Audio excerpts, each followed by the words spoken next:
intelligent. Tu réponds d'une façon intelligible, avec un esprit paisible, comme étaient les anciennes femmes, Sarah. Le cœur paisible. Tu réponds. Ne réponds pas. Je suis fatiguée. Tout le temps les mêmes problèmes. Quand il y a quelque chose que tu ne vois pas, c'est toujours moi. C'est toujours moi. Tu m'accuses n'importe quoi. Ce n'est pas ça. Ce n'est pas ça. Si tu n'arrives pas à être calme au-dedans de toi,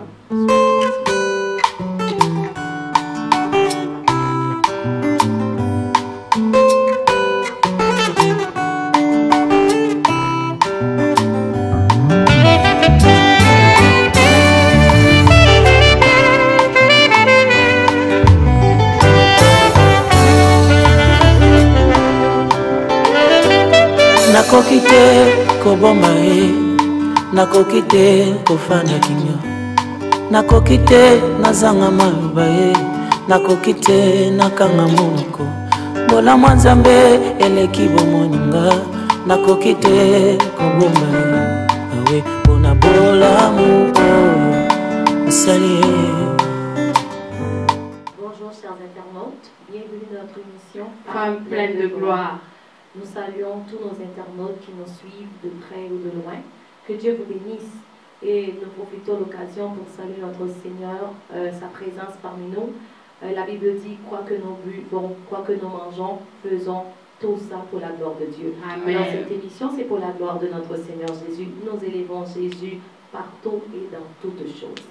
Que Dieu soit béni. Bonjour sœur Sylvie. Bonjour ma sœur Fabienne. Comment ça a été ta semaine? Très très bien par la grâce de Dieu. Et Amen. toi? Ça a été très très bien, Dieu merci. Amen. Dieu nous a fait grâce, il nous a visité. On avait eu une soirée de prière et ça a été vraiment bénissant. Amen. Et nous saluons notre conférencière, fidèle conférencière, Maman Véronique. Bonjour. Bonjour Maman Véronique. bonjour Sylvie et bonjour Fabienne. Que Dieu vous bénisse. Amen. Comment a été votre semaine, Maman Véronique? Parfaitement bien avec le Seigneur. Amen, amen. Et pour nos chers internautes, je vais juste faire un petit rappel par rapport à notre émission précédente. On avait parlé, parce que nous sommes toujours dans le thème la communication, et on avait comme sous-thème le langage verbal, le langage parlé. Et dans ce langage parlé, on avait plusieurs points, et on avait parlé, il y a 2 points que Maman Véro avait soulevés. C'était les paroles bienfaisantes. C'est-à-dire comment parler à ton mari, comment le féliciter, Comment demander, le remercier, demander, comme la sœur Sylvie dit. Et aussi, on avait parlé aussi, je pense, de comment s'approcher, comment avoir une bonne communication. C'est pas le fait de communiquer, mais il faut bien communiquer. Alors moi, je ne sais pas si Maman Véronique va continuer sur la même lancée. Maman Véronique, est-ce qu'on va avoir la continuité de notre émission précédente ou vous avez encore une eau fraîche à nous donner? Amen. Merci beaucoup, merci. Je commence d'abord par remercier notre Dieu, c'est lui qui rend possible ces temps. Quand je réalise ce que Dieu fait, des fois on minimise la vie. Il ne met un plus grand miracle, c'est la vie. Parce qu'on peut avoir des attentes, oui, c'est bon d'avoir des attentes extra-super, parce qu'on attend de Dieu, c'est Dieu qui nous étonne dans beaucoup de choses, mais on doit d'abord être reconnaissant pour ce qu'il nous donne. La vie, là, c'est précieux, la vie. Essayez de voir, la semaine passée, je suis allée dans l'hôpital, j'ai dit, mon Dieu, être en santé, c'est une grande bénédiction. Et quand Dieu nous donne les temps comme ça, qu'on est en santé, qu'on est capable de parler, véhiculer ce qu'il nous donne pour le bienfait de son peuple, nous devons être reconnaissants de ça. C'est pourquoi je voulais commencer par remercier le Seigneur pour la vie, remercier le Seigneur pour cette émission que j'appelle l'émission du temps. Par rapport aux questions, par rapport aux vues, par rapport à tout, j'ai compris que vraiment le temps de Dieu était là pour que cette émission soit mise en place pour l'édification d'une femme, pour le relèvement d'une femme, pour qu'une femme soit capable de se connaître, de connaître qu'est-ce qu'elle est, de connaître le plan de Dieu dans sa vie. Vraiment que Dieu soit loué pour cela. Et je profite aussi pour saluer nos internautes qui sont là, qui nous encouragent par de vie, qui nous encourage par les questions, qui nous encourage par les likes, par les commentaires, le message. Vraiment que le Dieu que nous prions, le Dieu de la Bible, le Dieu d'Israël, c'est lui qu'Abraham, Isaac et Jacob ont servi, c'est lui qui se laisse révéler en ces temps par ses serviteurs. Vraiment, les cris de mon cœur qu'il vous assiste, qu'il vous bénisse, qu'il vous amène loin et que cette émission apporte un plus dans vos vies. Que Dieu vous bénisse. Et toi qui s'est connecté pour la première fois, sois béni. Je pense que tu ne vas pas être déçu. Parce que sur ce plateau, on ne parle pas d'un homme, on ne parle pas d'une femme, mais on parle de celui qui est capable de nous faire du bien. Et celui-là, il se nomme Jésus-Christ. C'est de lui qu'on parle. Et celui-là, quand tu viens à lui, il ne déçoit pas. Voilà pourquoi je te dis que tu ne seras pas déçu. Sois béni. Comme la sœur Fabienne, qui est une des présentatrices de cette émission, vient de parler de l'émission passée, je bénis le Seigneur parce qu'elles sont là. Quand bien même l'émission est passée, mais c'est encore présent dans leur esprit. Ça signifie que Dieu travaille. Voilà pourquoi quand tu écoutes cette émission, ma prière aussi par rapport à tout ce qui s'est dit, que Dieu fasse le travail, que Dieu fasse quelque chose dans ta vie. Un jour, les gens sont venus demander à Jésus, Jésus, est-ce que réellement tu es le Fils de Dieu? Il dira, tu sais la réponse de Jésus? Mais si vous ne croyez pas que les œuvres parlent, amen. Donc les œuvres parlent que Jésus est là.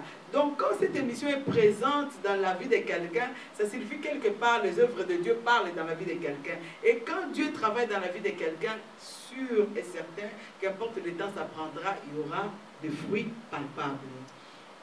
Mais comme nous avons débuté en ce qui concerne la communication, tout ça c'était dans le grand terme, l'harmonie, comment développer l'harmonie dans le couple. Et c'est là où on a soutiré les thèmes sur la communication.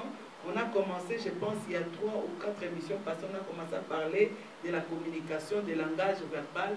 Aujourd'hui, ce n'est pas pour interrompre, mais je voulais un peu aller dans les langages non verbal par rapport aux questions que j'ai personnellement reçues, par rapport aux émissions, des émissions passées.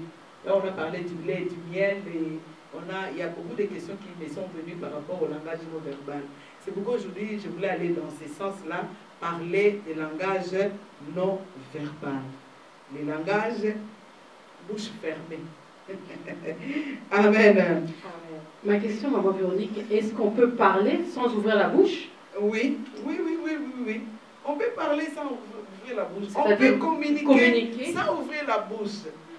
On peut décevoir sans ouvrir la bouche. On peut accepter sans ouvrir la bouche. Vous savez quoi? Aujourd'hui, en ce qui concerne la communication, en ce qui concerne le couple, parce que nous parlons du couple, il y a beaucoup de couples. Je dirais que dans tous les couples, il peut y avoir des différends. Il peut y avoir des situations non favorables. Il peut y avoir des contradictions de langage. Mais comment ça se peut qu'il y a d'autres couples qui résistent quand bien même il y a les différends? Il y a d'autres couples qui se maintiennent quand bien même il peut y avoir des incompréhensions dans certains domaines. On ne dit pas que 100% des couples, il n'y a jamais eu des problèmes. Non, ça c'est exclu. C'est exclu. Même dans l'église de Jésus, il y avait des problèmes.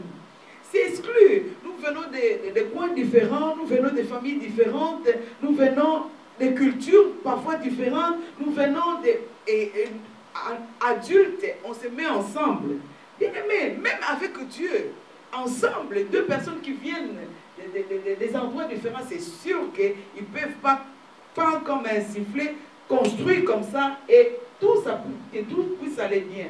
C'est sûr qu'il faut qu'il y ait des confrontations d'idées, qu'il y ait des oppositions, des opinions, ça c'est très certain.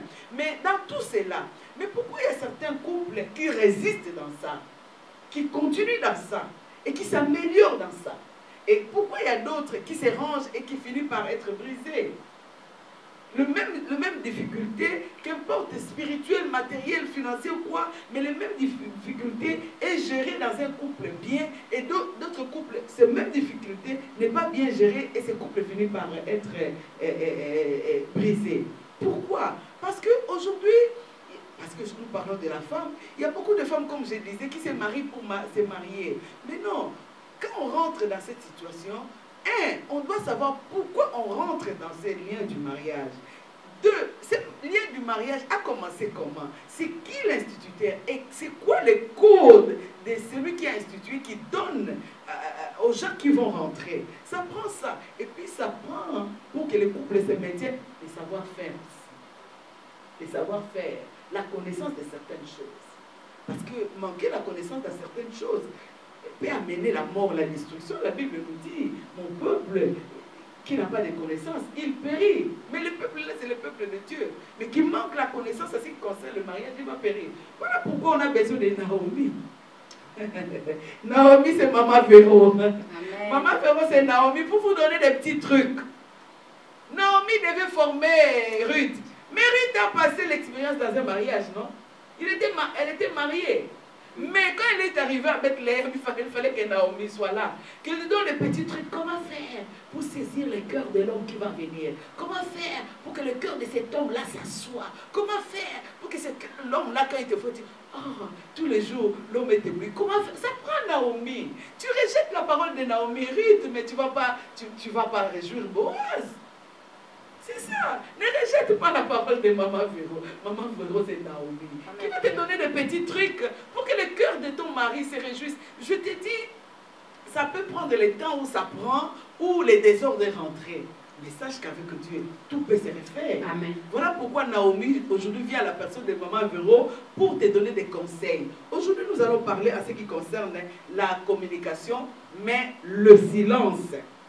Comme vous m'avez posé la question, est-ce qu'on peut parler sans ouvrir la bouche? Sans ouvrir la bouche. Oui, on peut parler sans ouvrir la bouche. Dans un couple, ce qu'il faut, c'est d'abord qu'il y ait l'équilibre entre le langage parlé et le silence. Le silence est bon, le silence aussi n'est pas bon. Amen. Amen. Comme le parler est bon, le parler aussi n'est pas bon. C'est ce qu'on avait dit dans les livres de Proverbes, dans la même bouche. Donc la bouche qui parle peut maudire, la bouche qui parle peut bénir. Amen. La bouche qui parle peut amener la réussite, la bouche qui parle peut amener la défaite. C'est comme le silence que nous allons développer. Le silence peut maudire, le silence peut bénir. Mais aujourd'hui, nous allons voir les points positifs du silence. Mais il faut qu'il y ait l'équilibre dans tout. Qu'il y ait l'équilibre. Bien aimé, nous allons prendre par exemple le livre d'Habakkuk. Habakkuk 2. Le silence, le refus de parler, le refus de communiquer. Bouche bée. Qu'est-ce que la Bible dit dans le livre d'Habakkuk 2, verset 20? Habakkuk 2, verset 20. Je lis au nom de Jésus. Amen. L'Éternel est dans son saint temple. Que toute la terre fasse silence devant lui. Amen. Amen. Dieu est dans son saint temple et que toute la terre fasse quoi? Silence. Mais comment c'est Dieu va ordonner à son peuple d'être en silence alors que lui il aime l'adoration? Il aime qu'on le loue, non? On peut pas on le loue, on danse. Même il y a la femme de David qui était maudite. Pourquoi? Parce que son mari dansait, lui il disait mais c'est quoi ça, un roi peut faire ça? On le loue en dansant, on le loue en faisant des cris. Dieu aime ça qu'on crie. Mais ici on dit que toute la terre fasse ce silence devant lui. C'est-à-dire sous le soleil, il y a un temps pour toutes choses. Même dans la vie du couple. Je voulais insister à une femme qui est en train de me suivre parce que je suis Naomi qui veut l'injecter. Je vais injecter dans le veine d'une femme certains trucs qui peuvent faire en sorte que ton mariage soit stabilisé, que l'harmonie rentre.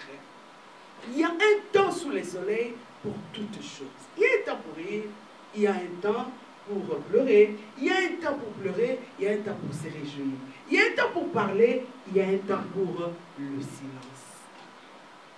Bien-aimés dans le Seigneur, si on lit dans les livres des rois, la Bible nous parle d'un homme de Dieu qui a fui la colère de Jézabel. Il est allé se réfugier dans un grotte, cet homme de Dieu Élie, parce qu'il fuyait Jézabel. Mais Dieu, quand il est venu vers cet homme de Dieu-là, Dieu pouvait venir dans un tremblement pour dire que moi, le Dieu de feu, je suis là, pour te soutenir et te délivrer. Mais la Bible dit, Dieu est venu dans un dans un langage doux et léger. Ça signifie quoi? Une femme sage, parce que la fois passée, on a évoqué, on a parlé plus de la sagesse.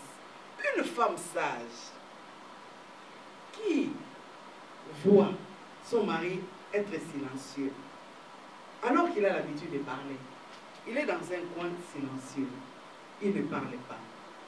Mais ce n'est pas le moment où toi, tu vas venir. Et qu'est-ce qui se passe? C'est encore un travail. Tu lui laisses le temps. Tu lui laisses le temps. Pourquoi? Tu ne sais pas pourquoi ce silence. Parce que s'il avait besoin de partager avec toi, si c'était une difficulté, une émotion, qu'est-ce qu'il a vécu, je ne sais pas, il peut venir, chérie, viens, on parle. Regarde, je suis dépassée. Regarde ce que j'ai vécu, j'ai vu au travail. Ça me dépasse. Mais il vient, il rentre à la maison, après le travail, il se met dans un coin silencieux. Bien-aimé, ne viens pas à ce moment-là. Mais c'est quoi? Tu as été déçu, tu vois? Je savais que ça allait finir comme ça. C'est sur Mado t'as déçu. Tu vois? Tu courais derrière cette fille, tu ne voulais pas. Regarde, tu as même des larmes. Ça, ce n'est pas la sagesse. Ça, ce n'est pas la sagesse. Donc, il y a un temps pour parler, il y a un temps pour être silencieux. J'avais, maman Véronique, je pourrais me permettre de vous interrompre. Oui, oui, il n'y a pas de c'est peut-être aussi parce qu'on a une mauvaise définition de la communication. Peut-être certaines femmes pleines de gloire qui nous suivent pensent que communiquer, c'est forcément parler. C'est une très bonne question. Communiquer, c'est parler. Ce n'est pas, c'est bien. Communiquer, c'est parler. Mais dans la communication, il y a les langages verbal, il y a les langages non verbal. Donc, tous les corps peuvent parler. C'est un langage. C'est une communication. Donc, le silence, c'est une façon d'une personne de gérer ses émotions. C'est une communication. Maintenant, toi, la femme, dont tu vois ton mari silencieux, c'est le moment où tu utilises ta sagesse habituellement. Parce que pendant qu'on soulève, on est en train de parler sur la communication. Je vous ai tout le temps, je ne sais pas si c'est dans chaque émission où je répète et je vais les répéter encore, que pour y arriver dans tous ces programmes que nous sommes en train d'élaborer, de mettre sur place, il faut d'abord connaître ton homme, ton mari, ton partenaire. Apprends à les connaître. Je me rappelle, il y a une question que tu m'as posée dans une des émissions où tu m'as demandé, Maman Véro, un homme qui ne parle pas. Ou qui a des réponses monosyllabes. C'est ça. Oui, non, non, non. Je ne sais pas. C'est ça. Est-ce que cet homme-là, c'est une communication? Oui, c'est une communication. Quelqu'un qui ne parle pas ou qui coupe les réponses courtes, c'est une façon aussi de s'exprimer. Maintenant, la femme sage doit aller déceler, est-ce que c'était comme ça pour toujours? Ça, il a toujours été ainsi, ou c'est venu, il est devenu comme ça. Mais c'est à partir de quoi? C'est là où tu dois déceler et comprendre comment il est rendu comme ça. Si c'est à corriger ou tu n'arrives pas, c'est là où Dieu interviendra dans tes prières, là où il dit, moi je te répondrai. Tu vas aller chercher. Dieu, mon Dieu, mon mari n'était pas comme ça. L'ennemi est rentré où? Il est rentré où l'ennemi? Et dans la prière, Dieu peut te révéler, ou par lui-même l'homme, ou par quelqu'un d'autre peut dire, ah ton mari, tu sais, au travail, depuis qu'il a vécu cette situation, et tu seras comme agent de soutien, comme l'aide de ton mari, tu vas aller chercher à l'aider pour qu'il sorte de ça. C'est-à-dire que le silence est un langage. Il y a un homme qui est silencieux. Pourquoi? Peut-être parce qu'il a une situation qui l'énerve, une situation qui le frustre, une situation qui le rend, il peut se mettre à l'écart. Et maintenant, toi, ne viens pas avec le bruit, ne viens pas avec des tonnerres, ne viens pas avec le feu. Tu peux venir aussi avec le silence, ou bien tu peux venir comme Dieu est venu vers Élie, avec un langage doux pour les ramener. Chérie, je te vois trop calme. Est-ce qu'il y a quelque chose qui ne va pas? Si ce n'est pas les moments qu'on se partage, ce n'est pas mal. De toute façon, je me sens pas là. Voilà une façon de communiquer. Ne viens pas là. Mais toi d'habitude tu parles, qu'est-ce qui se passe? Ah, tu vois, je savais que ça allait arriver. Ça c'est briser tout. Dieu est dans son saint temple. Et que toute la terre, toute chair, fasse silence. Tu peux aussi garder silence devant lui et aller parler à Dieu.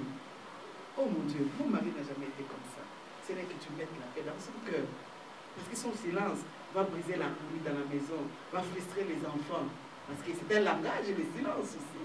Les enfants vont l'interpréter comment? Parce que moi, maman, je l'interprète mal par rapport à sa personnalité. Dieu fait quelque chose.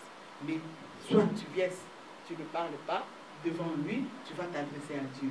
Ou soit tu viens vers lui, mais comme Dieu était venu, par rapport à la frustration d'Élie, Dieu est venu avec douceur. Ça peut ramener son cœur à partager ses dons. Ça, c'est une façon de communiquer. Oui, maman Véro, excusez-moi, je vais vous interrompre. Peut-être qu'il y a une femme pleine de gloire qui se pose cette question. Maman Véronique, c'est quand je dois, parce qu'il y a des moments où je dois garder silence, il y a des moments où je dois parler. Est-ce que vous pourriez nous donner même un élément déclencheur pour nous montrer, voilà, quand il faut parler et quand il faut garder le silence? Amen. Est-ce qu'on peut prendre nos Bibles dans les livres des Proverbes, Proverbe 17, à partir du verset 27. Proverbe 17, verset 27, je lis au nom de Jésus-Christ. Amen. Celui qui retient ses paroles connaît la science, et celui qui a l'esprit calme est un homme intelligent. Amen. L'insensé même, quand il se tait, passe pour sage. Alléluia. Celui qui ferme ses lèvres est un homme intelligent. L'insensé même, quand il s'est fait passer comme sage. Ça signifie que l'insensé cache sa folie, cache son caractère par rapport au silence. C'est-à-dire qu'une femme, c'est pourquoi même quand on parlait de la communication parlée, on a parlé qu'il faut contrôler ce qu'il faut dire. Quand le dire, comme Abigail, et comment le dire. Une femme qui est sage, il sait quand se taire, parce qu'une femme sage a l'esprit de Dieu. Il sait quand parler et quand ne pas parler. Regarde ici, la Bible est en train d'élever l'insensé, parce qu'il s'était. Pourquoi? Parce que son silence préserve ses défauts, sa folie. Son silence, bien aimé, ce n'est pas une bonne communication, c'est la connaissance de son partenaire. Quand il faut se taire, tu le sauras avec l'Esprit de Dieu par rapport à la personnalité de ton mari, par rapport à la culture aussi de ton mari. Parce qu'il y a des cultures où l'homme ne parle pas beaucoup selon la culture, de là où il vient. Mais si tu connais que dans leur culture c'est ça, et que toi tu es une femme qui veut animer la maison, qui veut parler avec son mari, par rapport à sa culture c'est comme ça, comment je vais travailler maintenant pour amener la communication? Est-ce que c'est le moment de se taire? Oui, c'est le moment de se taire parce qu'il est fâché. Il est fâché, je me tais, je l'écoute, je ne justifie pas. Quand bien même ce qu'il dit, ce n'est pas vrai. Et je suis certaine que je ne l'ai pas fait. Et je suis très sûre que je ne le ferai pas. Et il me connaît, pourquoi il doit dire ça? Mais je me tais, ce n'est pas le moment. C'est toi qui m'as posé la question, quand est-ce qu'il faut parler? Et quand il est fâché, tu vas dire quoi? Mais ce n'est pas ça. Comment tu peux comprendre que ce n'est pas ça? Non, ce n'est pas le moment de parler. Donc, Habakkuk nous dit, par rapport à ça, au respect, tu t'étais. Par rapport à la prudence, tu t'étais. Tu es prudent de ne pas être insensé. Parce que le verset 27, c'est lui qui retient ses paroles, connaît la science. C'est-à-dire que, et celui qui a l'esprit calme est un homme intelligent. Tu seras une femme très intelligente plutôt, je dis, quand tu parles, quand il faut parler. Quand l'homme se fâche, tu t'étais. C'est l'intelligence, c'est la connaissance, c'est une façon de communiquer. C'est silence. Ça signifie, ton silence signifie que je prends en compte ce que tu es en train de dire.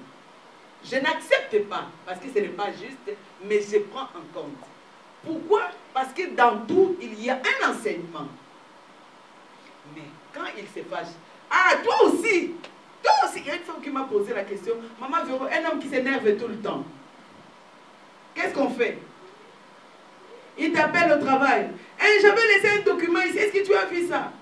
Il manifeste que de la nervosité. Ah chérie, je n'ai pas vu. Hey, je n'aime pas qu'on déplace mes affaires. Je sais que c'est toi. Parce que toi, quand je t'ai vu ranger la maison.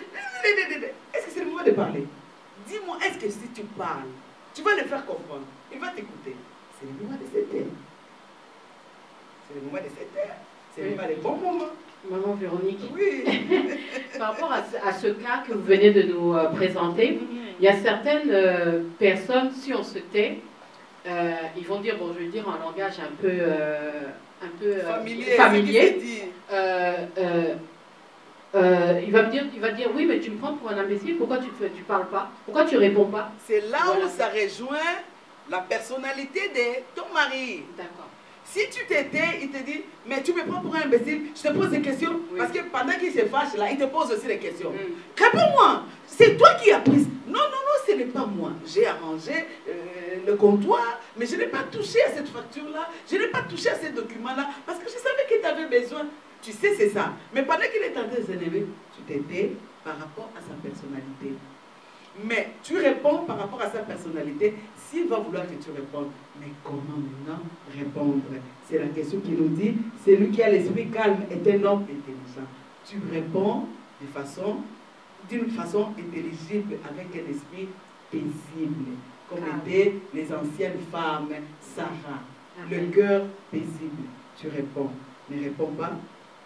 Je suis fatiguée. Tout le temps les mêmes problèmes. Quand il y a quelque chose que tu ne vois pas, c'est toujours moi. C'est toujours moi. Tu m'accuses n'importe quoi. Ce n'est pas ça. Ce n'est pas ça. Si tu n'arrives pas à être calme au-dedans de toi, sois silencieuse. C'est mieux. Si tu sais que si tu ouvres ta bouche, c'est le feu qui va sortir. Non, ne parle pas. Mais si tu as un esprit paisible, c'est pourquoi il faut le demander à Dieu. Tu vas parler tout doucement. Chérie, est-ce que tu permets que après le travail, que je revienne pour qu'on cherche ça ensemble? C'est sûr que c'est dans la maison. Parce que je ne pense pas que c'est ailleurs, c'est à la maison. Je vais prendre le temps de chercher ça. C'est plus calme. C'est plus calme. C'est ça. Donc le silence, c'est un langage très bien quand on comprend le temps. Par exemple, un homme chrétien, on parlait du silence. Prenons Genèse 24, Genèse 24. Le verset Verset 63. Genèse 24, verset 63. Un soir, qu'Isaac était sorti pour méditer dans les champs, il leva les yeux et regarda. Et voici des chameaux arriver. Rebecca leva aussi les yeux, vit Isaac et descendit de son chameau.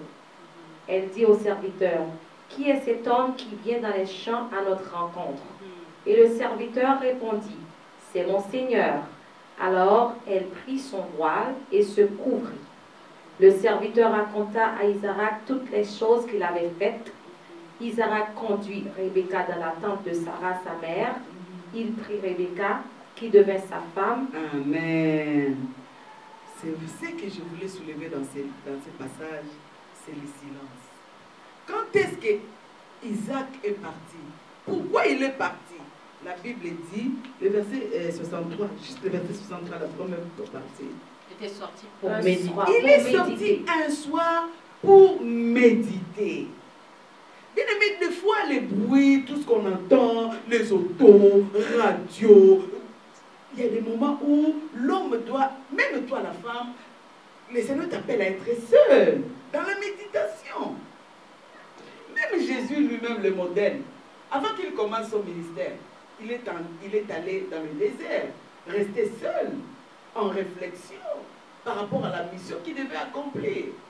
Et même les disciples, il enseigne à ses disciples, mais trop de va-et-vient.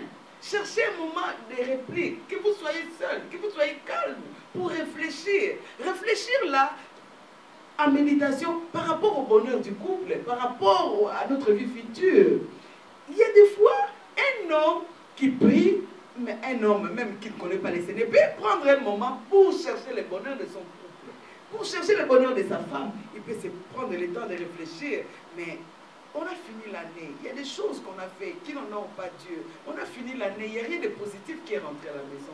On a fini. Il peut se replier pour méditer la vie du couple.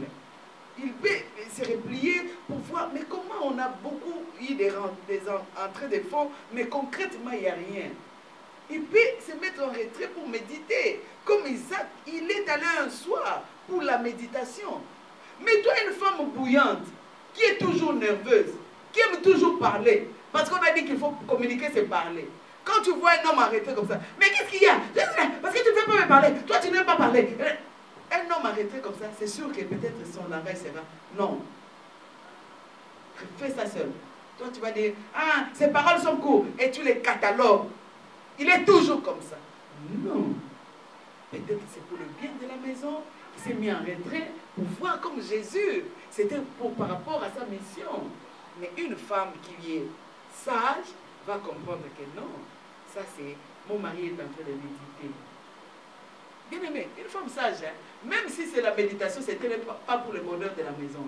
Il trouve comme ça, il va chez Dieu. C'est le pendant qu'il est à l'écart, qu'importe ce qu'il est en train de penser, réfléchir ou quoi. Seigneur, moi je ne sais pas, toi tu sais. Mais moi, ma prière, que ce soit pour le bien de mes enfants, que ce soit pour mon bonheur, que ce soit pour son bonheur. Seigneur, aide-les pendant qu'il est là, soutiens-les. Seigneur, révèle-toi dans sa vie. C'est ça la sagesse. Au lieu d'être énervé, est-ce que c'est le temps, après le travail, tu me laisses là, dans la cuisine, me brûler, occuper des enfants, fais ceci, toi tu te mets à l'écart, toi tu... Est-ce que dans une bonne communication, on parle aussi du respect du silence? Merci maman Véronique. Mais ce silence doit durer combien de temps? J'aime tes questions. Tu parles toujours en termes de temps. Est-ce que combien de temps je vais commencer à complimenter? Est-ce qu'il faut que je le fasse tout le temps? Je pense que ça va être la dernière question de notre émission. Amen. Alors, maman Véronique, comme la sœur Sylvie vient de demander, combien de temps? Combien de temps que tu dois être le conjoint ou moi-même? C'était Isaac, c'était un soir. Regarde quelqu'un qui est parti méditer, il est parti même à rencontre. Il ne savait même pas que la méditation devait être un lieu de rencontre. Amen. Hein? Amen. La méditation là, qu'importe l'état, ça peut être un lieu de rencontre avec le Seigneur. Pourquoi pas? Pourquoi pas? Moi, les temps là, c'est géré par rapport à la sagesse. Les temps qu'il prend là, c'est le temps pour moi que je plie les genoux, que Dieu intervienne. Combien de temps je peux prier pour que Dieu intervienne? Jusqu'à ce que l'intervention sera manifeste. Moi, le silence là, pour moi, si c'est moi, c'est vraiment le temps où moi je me mettrai en présence de Dieu pour que Dieu intervienne dans ce silence-là. Pour que ce silence-là amène le bonheur dans ma vie, dans la vie de mes enfants, pour notre avenir. Le temps que ça prendra. Il pouvait prendre 2 minutes. Mais par rapport à mes prières, le Seigneur le pousse à faire une semaine dans le silence.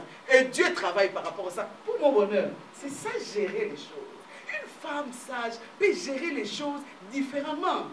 Selon l'Esprit de Dieu. De ne pas toujours voir la négation derrière tout. Ça peut être négatif. Mais moi, j'introduis ce qui est positif parce que j'invoque Dieu. C'est ça, gérer les choses dans son foyer. Et quand on demande l'intervention de Dieu, Dieu sait se révéler. Amen. Mais parle quand il faut parler. Sois silencieuse quand il faut être silencieuse. Et dans tout ça, avec la gérance de l'Esprit de Dieu, on arrive avec Dieu. Merci beaucoup. Merci maman Véronique. On a acquis vraiment de belles choses, de bonnes choses qu'on peut dire. Maintenant, on sait que le silence, je pense que je peux résumer que le silence amène aussi la sagesse, parce que quand vous vous retirez et vous méditez, c'est-à-dire Dieu parle tantôt d'une manière, tantôt d'une autre. Et quand vous êtes dans la méditation et silencieuse, vous pouvez écouter la voix de l'Éternel, vous parler par rapport à votre foyer. Alors, on invite les femmes pleines de gloire à acquérir ce petit, je peux dire, ça peut être petit pour vous, mais c'est très important le silence. Parce que Dieu même, il agit aussi dans le silence.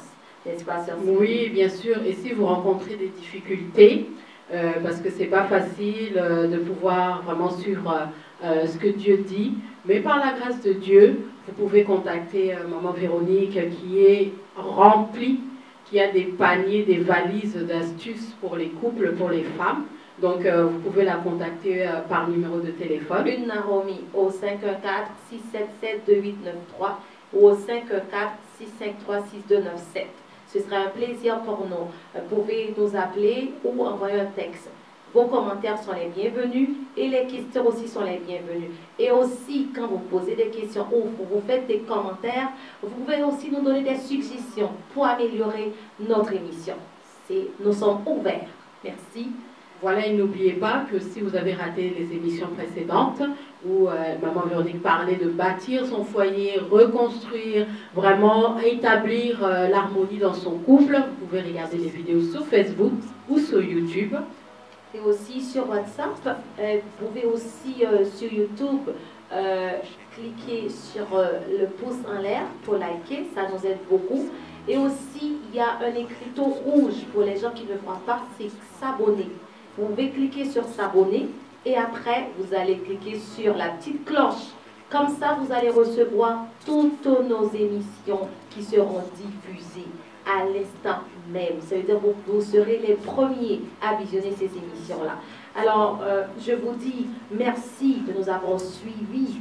Et cette émission qui est Femme pleine de gloire, c'est une émission pour élever encore le nom de Jésus dans nos couples, dans nos maisons, dans la vie de nos enfants. Merci beaucoup et on vous dit à très bientôt pour une prochaine émission. Femme pleine de gloire. À bientôt. À bientôt. Femme pleine de gloire. Nous savons tous que notre Église a toujours des événements et on vous a promis que lors de ces événements, on va vous lancer toujours des invitations. Nous avons un grand événement qui s'en vient du 15 au 21 à Montréal, Sœur Sylvie. Oui, donc le séminaire aura lieu à Montréal avec le pasteur François Mutombo sur le thème Manipulation des esprits familiers, volume 2. Donc, comme la sœur Fabienne vous a dit, ça va débuter à Montréal du 15 au 21 mai, au 24-20 rue des Carrières, à Montréal, à partir de 19 h. Donc, nous invitons en grand nombre à pouvoir expérimenter la gloire et la puissance de Dieu à travers ses serviteurs. Donc, n'oubliez pas, venez nombreux et communiquez l'événement à tout le monde. Mais aussi, et si vous habitez loin de Montréal, ne vous inquiétez pas, le Seigneur a bien fait les choses. Nous avons encore le séminaire qui ira sur Sherbrooke. Oui, on sera à Sherbrooke du mercredi 17 au dimanche 20 mai 2018. Et je vous donne l'adresse. C'est au 187 rue Laurier, Sherbrooke. Si vous avez encore des questions par rapport à l'adresse, vous pouvez appeler au 514-677-2893 et on sera avec le pasteur Charles Poyi, le pasteur François Mutombo. Lui, il va clôturer le séminaire à Sherbrooke. Mais on va débuter avec le pasteur Charles. Et aussi pour ceux qui sont loin de Montréal. Très loin, vers Toronto. Donc, le séminaire continuera à Toronto du 22 mai au 28 mai. Donc, sur 30-246 Brocksport Drive à Toronto, toujours avec le pasteur François Mutombo. Et aussi, il y aura une veille de prière, une nuit de prière le vendredi à Toronto. Et si vous avez besoin de plus d'informations, vous pouvez appeler au 416-887-8216. Ce sera un plaisir de vous donner ces informations. Vous êtes tous invités. N'oubliez pas, à Montréal, du 15 au 21, au 24-20 rue des Carrières. À Sherbrooke, du 17 au 20. Et à Toronto, du 22 au 28 mai 2018, avec le pasteur François Mutombo, où nous allons apprendre à connaître, à identifier et à manipuler aussi les esprits familiers. Et ce sera le volume 2. À très bientôt. À bientôt. Bye bye.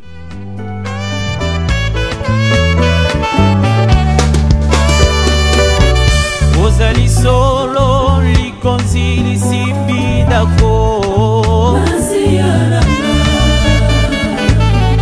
Ozali solo likonzi lisimbi dako